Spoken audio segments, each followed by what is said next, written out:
বীরভূম জেলার অন্তরালে এক পবিত্র স্থানে ছড়িয়ে আছে এক অলৌকিক শক্তির উপস্থিতি, তারাপীঠ, যেখানে বিশ্বাস, ভক্তি আর আশ্চর্যের মেলবন্ধনে প্রতিদিন ভোর হয় মা তারার আরাধনায়। এই স্থান শুধু একটা মন্দির নয়, এটা এক জীবন্ত শক্তিক্ষেত্র। শ্মশান আর মন্দির পাশাপাশি এখানে অবস্থান করে, জীবন আর মৃত্যুর রহস্য যেখানে একে অপরের মুখোমুখি। কথিত আছে, সাধক দামাখাপার তপস্যায় সন্তুষ্ট হয়ে মা কালী তারা রূপে এই স্থানে প্রকাশিত হন।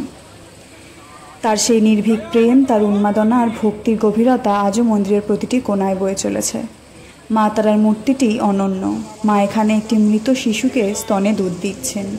এটি শুধুমাত্র মাতৃত্বের প্রতীক নয়, বরং এক মহাশক্তির রূপ, যিনি জন্ম দেন, পালন করেন এবং ধ্বংস করতেও দ্বিধা করেন না। তারাপীঠ আমাদের শেখায়, ভক্তি যদি গভীর হয় আর হৃদয় যদি খোলা থাকে, তবে ঈশ্বর স্বয়ং সেখানে এসে প্রার্থনার জবাব দেন। প্রতিদিন হাজার হাজার মানুষ আসে এই পবিত্র স্থানে। কারো চোখে জলের আশা, কারো মুখে ধ্বনি জয় মা তারা। কেউ চায় মুক্তি, কেউ চায় আশীর্বাদ। আপনারা দেখছিলেন ট্রাভো নিউজ, শুধু খুশির খবর, ভালো খবর, যা কিছু বাঙালির।